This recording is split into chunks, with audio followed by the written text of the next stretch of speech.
Hello and नमस्ते सबैलाई। आज हामी कुरा गर्छौं कोभिड-19 को भ्याक्सिन नेपालमा के छ र कसरी दिन मिल्छ, कुनको कसलाई दिन मिल्छ भन्ने कुरामा।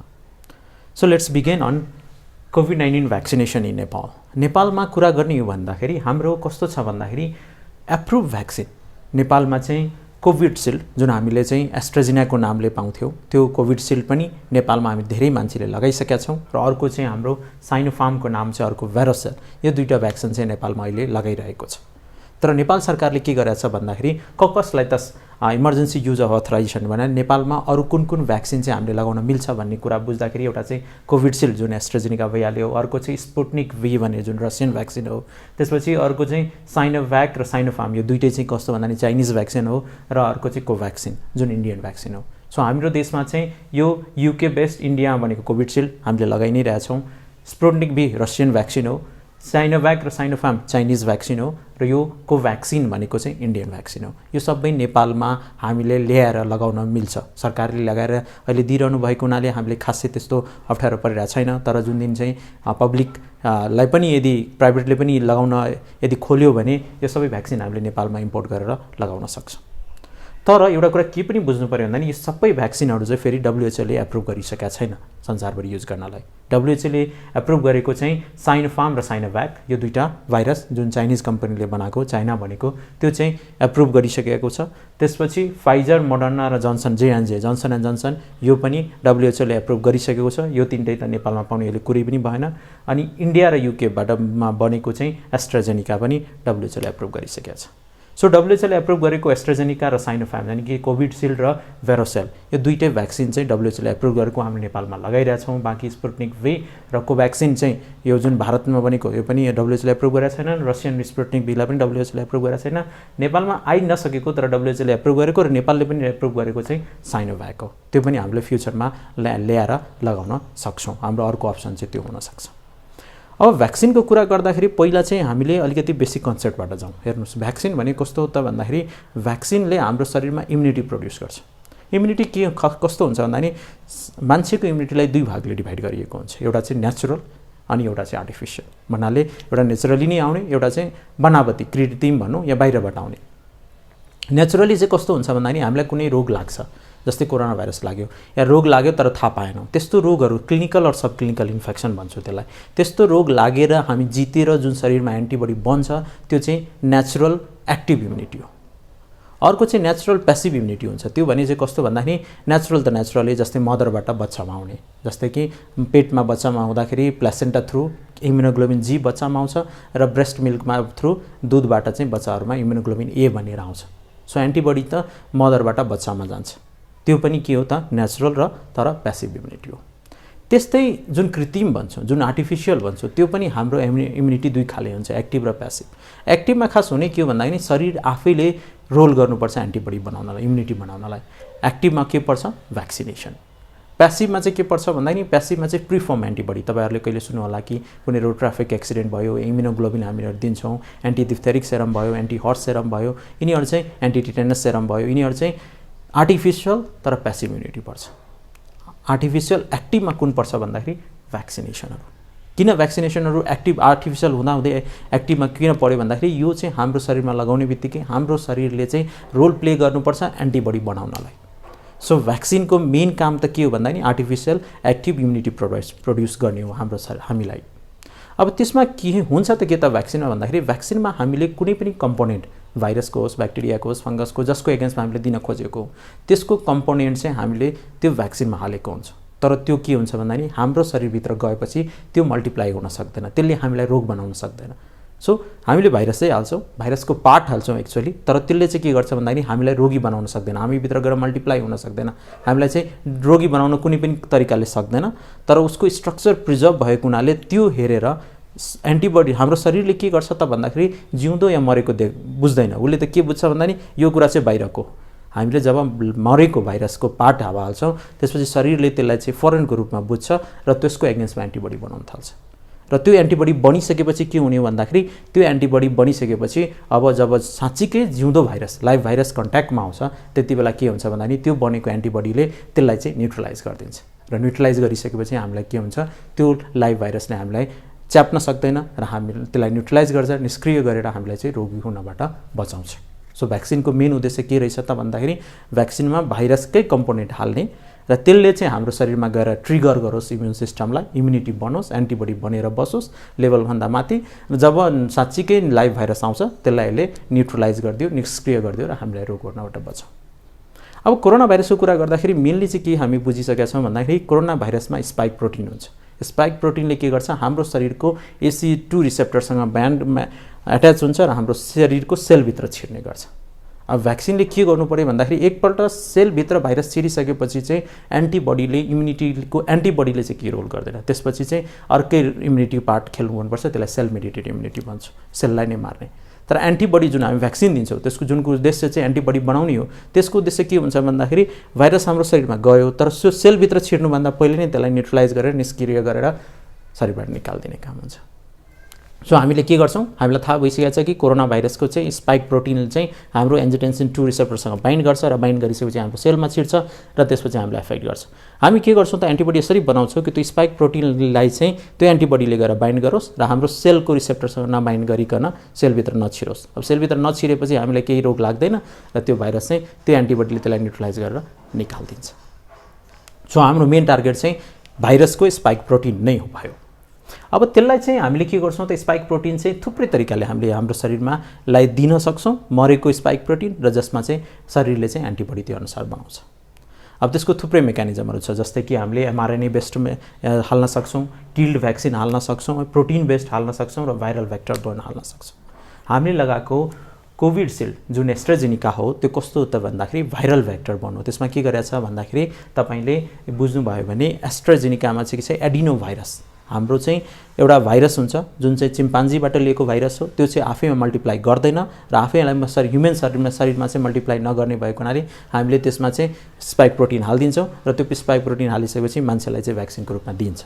अब एडिनो भाइरसले हामीलाई केही पनि गर्दैन, हाम्रो शरीरमा मल्टिप्लाई हुँदैन, त्यसले चाहिँ मरेको भन्नाले डेड पार्ट अफ स्पाइक प्रोटिनलाई त्यसले चाहिँ हाम्रो शरीरभित्र लिएर गयो र लिएर गइसकेपछि त्यसलाई के गर्यो भन्दाखेरि शरीरलाई एक्सपोज गर्यो। शरीरलाई एक्सपोज गर्ने बित्तिकै स्पाइक प्रोटिनलाई फरन सम्झेर त्यसलाई के भन्छ भन्दाखेरि त्यसको एगेन्स्टमा एन्टिबडी बनायो र एन्टिबडी बनाइसकेपछि अब के हुने भयो त भन्दाखेरि हाम्रो शरीरमा एन्टिबडी लेभल हुने भयो भ्याक्सिन लगाइसकेपछि। अब साँच्चीकै जब लाइभ भाइरसको कन्ट्याक्टमा आउँदाखेरि पहिले नै एन्टिबडी छ र त्यसले के गर्छ त भन्दाखेरि अब आउने लाइभ भाइरसलाई चाहिँ पुरै न्युट्रलाइज गरेर निकालिदिन्छ। सो त्यो भेक्टर बन्ड भयो। किल्ड भ्याक्सिनमा त के गर्छ त भन्दा नि हामीलाई भाइरसलाई टोटली नै मारिदिन्छ। टोटली मारिसकेपछि भाइरसको कम्पोनेन्ट चाहिँ केही पनि एक्टिभ हुँदैन, टोटल मारिसके हुन्छ। त्यो मार्ने तरिका कहिले हिट इनएक्टिभेसन हुन्छ, कहिले फर्मालिनमा हुन्छ, कहिले बिटा प्रोपेनोलेक्टोन हुन्छ, थुप्रै तरिकाहरू छ। तर के कुरा बुझ्नु भन्दा नि सबैभन्दा सेफ चाहिँ किल्ड भ्याक्सिन नै मानिन्छ, किनभने यसमा चाहिँ भाइरस टोटली मरिसकेको हुन्छ र यो चाहिँ 100 वर्ष पुरानो पद्धति हो। यो 100 वर्ष पुरानो हामीसँग इस्टाब्लिस्ड कुरा हो। यो चाहिँ पहिलेदेखि नै हामीले जति पनि पुरानो भ्याक्सिनहरू लगाएको छौँ सबै म्याक्सिमम चाहिँ किल्ड भ्याक्सिन नै हो। सो त्यो टोटली सेफ हुन्छ र यो जसलाई पनि दिन मिल्छ, चाहे त्यो जसको इम्युनिटी कम होस्, चाहे प्रेग्नेन्ट होस्, चाहे अरू कुराको जेसुकै पनि होस्। हामीले बच्चा बाहेक अहिले बच्चामा यसको स्टडी गरेका छैनौँ, त्यसैले बच्चा बाहेक र कसैलाई एलर्जी छैन भने त्यो दुईजना बाहेक चाहिँ सबैलाई यो भ्याक्सिन दिन मिल्छ। ओके, अब अर्को कुरा गरिरहेको थियो हामीले साइनोफार्म भ्यारोसेल जुन चाहिँ किल भ्याक्सिन हो, त्यसलाई चाहिँ डिटेलमा यहाँ बुझौँ। कोभिडसिल्ड र एस्ट्राजेनिकाको, कोभिडसिल्डको अर्को नाम चाहिँ एस्ट्राजेनिका हो। नेपालमा कोभिडसिल्ड लगाइयो, हामीले सुरुको फेजमा कोभिडसिल्ड नै आएको थियो, इन्डियाबाट आएको थियो। तर अब के भयो भन्दाखेरि इन्डियामा महामारीको चपेट धेरै बढ्यो र त्यसले गर्दाखेरि भ्याक्सिनेसन इन्डियालाई नै पुगेको अवस्थामा उहाँहरूले चाहिँ हामीलाई एक्सपोर्ट गर्न सकिरहनु भएको छैन र त्यस्तो कन्डिसनमा चाहिँ हामीले चाहिँ अहिले कोभिडसिल्ड हामी पाउने स्थिति देखिरहेको छैनौँ। अल्दो एस्ट्राजेनिका चाहिँ केही कन्ट्रीहरू जस्तै कि एस्ट्राजेनिका इन्डिया मात्रै बन्दैन, त्यो युकेमा पनि बन्छ, स्पेनमा पनि बन्छ। सो तिनीहरूले चाहिँ हामीलाई चाहिँ कोभ्याक्स भन्ने फेसिलिटी थ्रु चाहिँ आउन खोजिरहेको छ। यदि आउँछ भने तपाईँले जसले कोभिडसिल्ड पहिलो डोज लगाउनु भएको थियो त्यसले निर्धक्क भएर एस्ट्राजेनिका चाहिँ अर्को डोज लगाउँदा हुन्छ, किनभने दुइटैको सेम नै फर्मुला हो। फरक मात्रै कि यो यहाँ बन्नु र त्यहाँ बन्ने मात्रै, एउटा युके इन्डियामा बन्यो, एउटा चाहिँ युके स्पेनमा बन्यो भन्ने कुरा हो। सो त्यसलाई चाहिँ तपाईँहरूले बुझ्नु पऱ्यो। सो यो एस्ट्राजेनिका नाम भयो। यसको चाहिँ के हुन्छ भन्दा नि भाइरल भेक्टर बोर्न भन्नाले चाहिँ मोडर्न चिम्पान्जी भाइरसमा चाहिँ के भएको छ त भन्दाखेरि हामीले एडिनो भाइरस चाहिँ चिम्पान्जीबाट लिएको, त्यसमा चाहिँ स्पाइक प्रोटिन हालेर हाम्रो शरीरमा हालेको हुन्छ। अब यो चाहिँ चिम्पान्जीबाट लिएको एडिनो भाइरस चाहिँ हामीलाई केही पनि डिजिज गराउँदैन, केही रोग गराउँदैन, भित्र गएर मल्टिप्लाई हुन सक्दैन र हाम्रो लागि सेफ हो। यसको दुईटा सर्ट हुन्छ, एउटा चाहिँ पहिलो र दोस्रो। पहिलो डोज लगाएपछि दोस्रो डोज चाहिँ हाम्रो 84 डेज पछि लगाउनुपर्छ भन्छन्, यानि कि 3 महिना भयो। 3 महिनाको चाहिँ सेकेन्ड डोज लगाउनुपर्छ। यसको चाहिँ इफिकेसी चाहिँ 70 देखि 90%। अल्दो इनिसियल फेजमा चाहिँ 60 to 70 मात्रै भनेको थियो। WHO को वेबसाइटमा जानुभयो भने तिनीहरूले चाहिँ 63 point something मात्रै राख्नु भएको छ है। तर रिसेन्ट स्टडिजहरुमा चाहिँ डोज चाहिँ पहिला 1 महिनाबाट 3 महिना लगेपछि अलि इफिकेसी बढ्छ भनेर 70 र फर्स्ट डोज चाहिँ 70 र सेकेन्ड डोज चाहिँ 90 भनेको छ। तर त्यसमा अरु पनि के बुझ्नु पर्यो भने यिनीहरु चाहिँ मेनली चाहिँ इफिकेसी डाटा चाहिँ डेथ रेट प्रिभेन्ट गराउन, मर्न चाहिँ नदिने भन्ने कुरामा बढी फोकस भएको हुनाले के बुझ्नु पर्यो भन्दा नि हामीलाई भ्याक्सिनेसन लगाएपछि रोग यदि लागे पनि सामान्य लक्षण भएर त्यो निको भएर जान्छ र हामी मर्ने सम्भावना चाहिँ एकदम न्यून भएर जान्छ, किनभने यो भ्याक्सिन लगाएको व्यक्तिमा सिरियस रोग लाग्ने सम्भावना एकदमै न्यून हुन्छ। त्यसपछि कुरा गरौँ स्टोरेजको बारेमा। स्टोरेज चाहिँ 2 to 8 डिग्रीमा गर्न सकिन्छ। अब यो 2 to 8 डिग्रीमा स्टोरेज गरिसकेपछि हामीलाई के फाइदा छ भने नेपालको हरेक कुना काप्चामा हामीले पुर्याउन सक्छौं, किनभने यो 2 to 8 डिग्रीमा हामीले पुरानो जति पनि हाम्रो भ्याक्सिनेसन प्रोग्रामहरु छ, बच्चाहरुलाई जति पनि हामी भ्याक्सिनेसनहरु दिन्छौं त्यो सबै 2 to 8 डिग्रीमै ट्रान्सपोर्ट गर्ने र त्यो पहिले नै नेपालमा इस्टाब्लिश भएको हुनाले हामीलाई यो स्टोरेज क्यापेसिटी भएको राम्रो छ। अब भन्नु होला यो अरुकोमा चाहिँ के प्रब्लम छ त भन्दाखेरि जस्तै कोभिड शिल्डलाई पनि 2 to 8 मै गर्ने भएको हुनाले हामीले ट्रान्सपोर्ट गर्छौं। साइनोफार्म जुन भेरोसेल छ त्यो पनि 2 to 8 भएको, यो दुईटा चाहिँ हामीले नेपालमा अहिले सम्भव भएको र लगाइरहेका छौं। साइनोभ्याक पनि 2 to 8 मा भएको हुनाले त्यो पनि हाम्रो फ्युचर प्लानमा साइनोभ्याक यदि अब यो दुईटा भ्याक्सिन पाइएन भने साइनोभ्याक किन्नमा हामीले या त्यसलाई ल्याउनेमा जोड दिन सक्नुपर्छ। इभन कोभ्याक्सिन जुन इन्डियामा बनिएको छ त्यसलाई पनि हामीले 2 to 8 डिग्रीमै ट्रान्सपोर्ट गर्ने भएको हुनाले त्यो पनि हामीले नेपालमा फर्दर फ्युचर अप्सनको रूपमा आउन सक्छ। स्पुटनिक भी भन्ने चाहिँ दुईटा फर्म आउँछ, एउटा चाहिँ ड्राई र एउटा चाहिँ लिक्विड फर्म। लिक्विड फर्मको लागि चाहिँ -20 चाहिन्छ। अब -20 चाहिँ नेपालमा पुरै गाउँतिर पुर्याउन चाहिँ गाह्रो हुन्छ। यसको ड्राई फर्म चाहिँ 2 to 8 मै डिग्रीमा ट्रान्सपोर्ट गर्ने भएको हुनाले हामीले ड्राई फर्म ल्याएर त्यसलाई के रे पानी त्यसलाई चाहिँ लिक्विफाइड गरेर अनि लगाउनलाई सकिन्छ। लिक्विफिकेसन वाला जुन प्रोडक्ट छ जुन चाहिँ हामीले डाइरेक्ट लगाउन मिल्छ त्यो चाहिँ -18.5 डिग्री यानी कि 20 डिग्री चाहिन्छ। नत्र भने ड्राई ल्याएर हामीले नेपालीलाई अब त्यसलाई यहीँ नै आएर त्यसलाई लिक्विफाई गरेर हैन डिजल्भ गरेर हैन अनि त्यसपछि लगाउन त मजाले सकिन्छ। अर्को अप्सनहरु जस्तै कि फाइजर, मोडर्ना जसको चाहिँ सेन्सिटिभिटी धेरै हाई छ जुन युएस मा दिन्छ त्योहरु चाहिँ नेपालमा कतिको पोसिबल छ भन्दा नि तिनीहरुलाई चाहिँ फाइजरमा -80 र यो -20 भएको हुनाले हामीलाई चाहिँ गाह्रो पर्छ। फाइजर र मोडर्ना चाहिँ गाह्रो पर्ला तर हामीले नगर्न सक्ने चाहिँ फेरि हैन। हामीलाई यदि अप्सन छैन यो फाइजर र मोडर्ना आउँछ भने नेपालमा फ्रिजहरु टन्नै पाइन्छ, -80 को फ्रिजहरु हुन्छ, -20 को फ्रिजहरु छ। सबै जति पनि पीसीआर ल्याबहरु छन् त्यो सबैमा -80 को फ्रिज कम्पल्सरी नै छ। सो सबै ठाउँमा -80 को फ्रिजहरु छन्। हामीले नगर्न सक्ने हैन, सबै ठाउँमा -80 र -20 को फ्रिज हुन्छ नि। तर त्यही हो कि गाउँको कुना काप्चामा पुर्याउन चाहिँ अप्ठ्यारो हुन्छ, तर असम्भव चाहिँ हुँदैन। त्यो हामीले त्यो पनि आयो भने हामीले त्यसलाई गर्न सक्छौं। गाह्रो चाहिँ केही पार्ट छ। एस्ट्राजेनेकाको कुरा भइहाल्यो, जोन्सन एन्ड जोन्सन पनि हामीले 2 to 8 डिग्रीमा ट्रान्सपोर्ट गर्नको लागि यो पनि एउटा अर्को अप्सन छ र यसमा कोभ्याक्सको थ्रु आउन सक्ने सम्भावना यसको पनि धेरै देखिएको छ। अब कुरा गरौँ हाम्रो भेरोसेलको बारेमा जुन चाहिँ अहिले नेपालमा लगाइरहेको सबैलाई खोप जुन लगाइरहनु भएको छ त्यो चाहिँ यो भेरोसेल जसको नाम चाहिँ साइनोफार्म हो, त्यही नै हो। यो के वस्तु भ्याक्सिन हो, किल्ड भ्याक्सिन हो जससँग केमा एडजुभेन्ट गरिएको छ एल्युमिनियम हाइड्रोक्साइड। त्यसले हाम्रो इम्युनिटी चाहिँ बुस्ट गर्नमा अझ इम्युनिटी बढी बनोस् भनेर त्यसलाई हामीले एल्युमिनियम हाइड्रोक्साइडसँग कम्बाइन गरेर राखेका हुन्छौँ है। त्यसपछि त्यसको पनि दुईटा सर्ट छ। दुईटा सर्ट मध्ये एउटा सर्ट हामीले फर्स्ट डोज लगाउने, त्यसपछि दोस्रो चाहिँ 21 देखि 28 दिनको भित्रमा लगाउनु पर्ने हुन्छ। यसको चाहिँ इफिकेसी चाहिँ 79% देखिएको छ र यसको चाहिँ स्टोरेज पनि 2 to 8 डिग्रीमै गर्ने भएको हुनाले हामीलाई यो सजिलो नै छ है। अब यसमा चाहिँ एप्रुभलको कुरा गर्ने भने कोभिड शिल्डलाई चाहिँ हामीले अप्रिल 16, 2021 मा चाहिँ तिनीहरुलाई चाहिँ एप्रुभल दिएको थियो WHO ले। भनेपछि साइन भेरोसेललाई चाहिँ 7 मे 2021 मा र रिसेन्टली साइनोभ्याकलाई पनि WHO ले चाहिँ एप्रुभल दिइसकेको छ। सो हामीसँग भइरहेको अप्सन कोभिडशिल्ड र साइनोफार्म चाहिँ दुवै WHO एप्रुभ नै हो। त्यो राम्रो भ्याक्सिन हो, यसले राम्रो काम गरेछ। त्यसैले पनि हामी जति पनि व्यक्तिलाई कोभिडशिल्ड लगाइएको छ त्यो व्यक्ति पनि कसैको पनि ज्यान गएन, कसैलाई रोग लाग्यो तर सामान्य लक्षणबाट इम्प्रुभ भएर गयो। त्यसैले पनि हाम्रो दोस्रो लहरमा चाहिँ डाक्टरहरुको धेरै इन्फेक्टेड भएको हामीले सुन्न पाएनौं। फर्स्ट लाइन जुन फ्रन्ट लाइनरहरु छ तिनीहरु चाहिँ धेरै बिरामी भएन। अब कुरा गरौँ अर्को अप्सन त मैले कुरा गरिहालेँ, साइनोभ्याक हामीले चाइनाबाट मगाउन मिल्छ, कोभ्याक्सिन इन्डियाबाट मगाउन मिल्छ, स्पुटनिक भी चाहिँ हामीले रसियाबाट मगाउन मिल्छ। अब कुरा गरौँ भ्याक्सिनको कसलाई दिन मिल्छ भनेर। भ्याक्सिन चाहिँ हामीले सबैलाई दिन मिल्छ, कसलाई दिन मिल्दैन 18 वर्षभन्दा मुनिको बच्चा र जसलाई चाहिँ एलर्जी छ भ्याक्सिनको, पहिल्यैदेखि नै भ्याक्सिन या भ्याक्सिन कम्पोनेन्टको एलर्जी छ भने, त्यो पनि सिभियर खाले एलर्जी, माइल्ड खाने होइन, सिभियर खाले एलर्जी छ भने त्यस्तो व्यक्तिलाई चाहिँ हामीले भ्याक्सिन दिनु हुँदैन। 18 वर्षभन्दा तलको बच्चा र जसलाई एलर्जी छ त्यो बाहेक सबैलाई दिन मिल्छ। भने सबै भन्नाले जुन एडल्ट होस्, बुढा होस्, वृद्ध होस्, अरू रोगहरू जस्तै हुन्छ, कसैलाई क्यान्सर छ, कसैलाई डायबिटिज छ, कसैलाई मुटुको रोग छ, कसैलाई प्रेसर छ, सबैले लगाउन मिल्छ। इभेन गर्भवती महिलाहरूले पनि लगाउन मिल्छ। गर्भवती महिलालाई किल्ड भ्याक्सिन चाहिँ सेफ नै हुन्छ, इभेन लगाइन्छ पनि। सो इभेन ब्रेस्ट फिडिङ महिलाहरू जसले चाहिँ बच्चाहरूलाई दुध चुसाउँछन्, जसलाई चाहिँ बच्चाहरूले दुध खुवाइरहनु भएको छ, उहाँहरूले चाहिँ ल मेरो बच्चालाई त केही हुने होइन, बच्चालाई झन् फाइदा गराउँछ। तपाईँले भ्याक्सिन लगाउनु भयो, तपाईँमा एन्टिबडी बन्छ, त्यो एन्टिबडी बच्चालाई पनि जान्छ र बच्चालाई पनि प्रोटेक्ट गर्छ।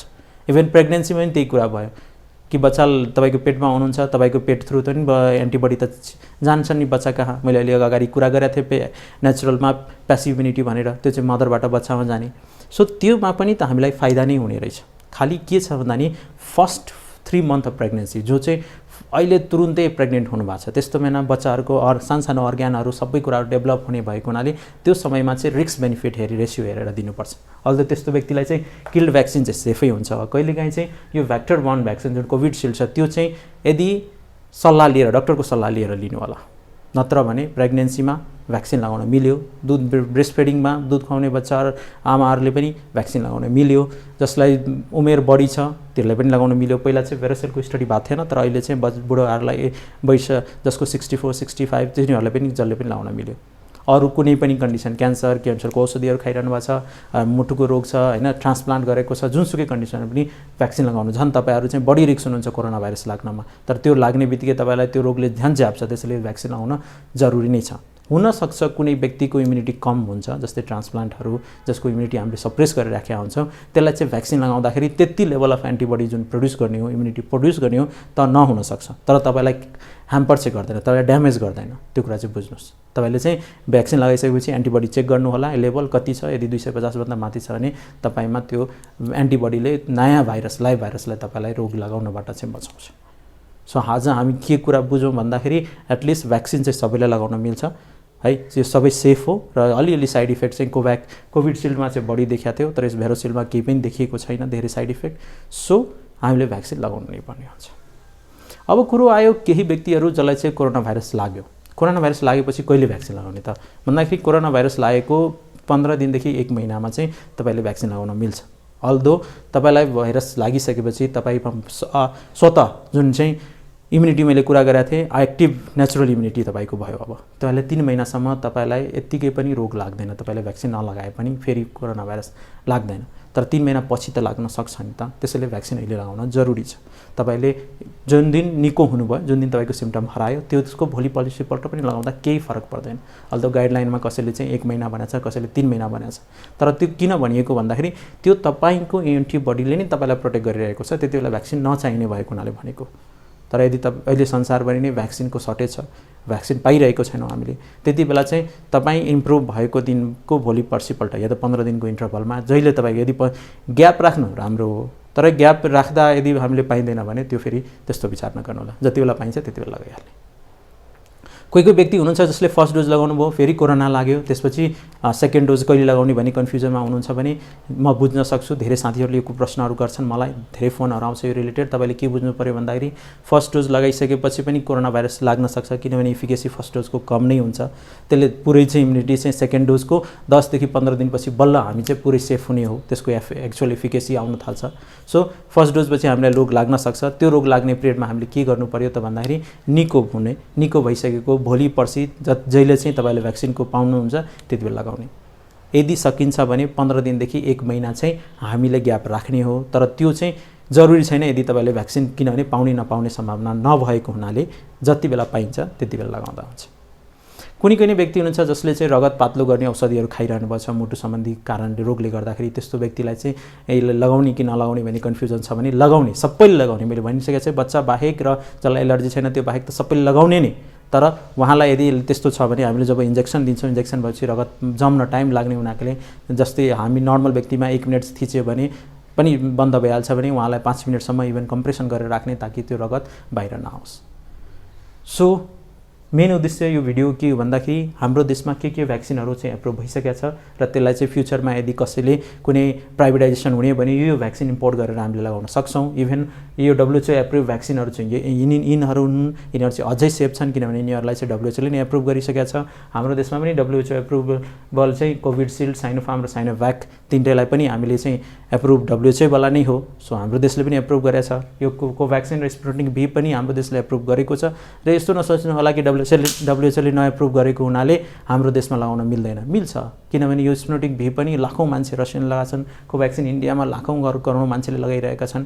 सो यिनीहरूको डाटा सेफ्टी छ। अब तिनीहरूले WHO मा गरेका छन् एप्लाई, त्यो पनि एप्रुभल फेजमै छ। सकेसम्म चाहिँ जुन एप्रुभ भइसकेको छ WHO त्यही नै लगाउँदा चाहिँ बेटर हुन्छ। सो अन्तिममा के भन्न चाहन्छु भन्दाखेरि हामीले भ्याक्सिन सेफ छ, भ्याक्सिनले हामीलाई कोरोना भाइरसबाट बचाउँछ, त्यसैले सबैले भ्याक्सिन लगाउन जरुरी छ।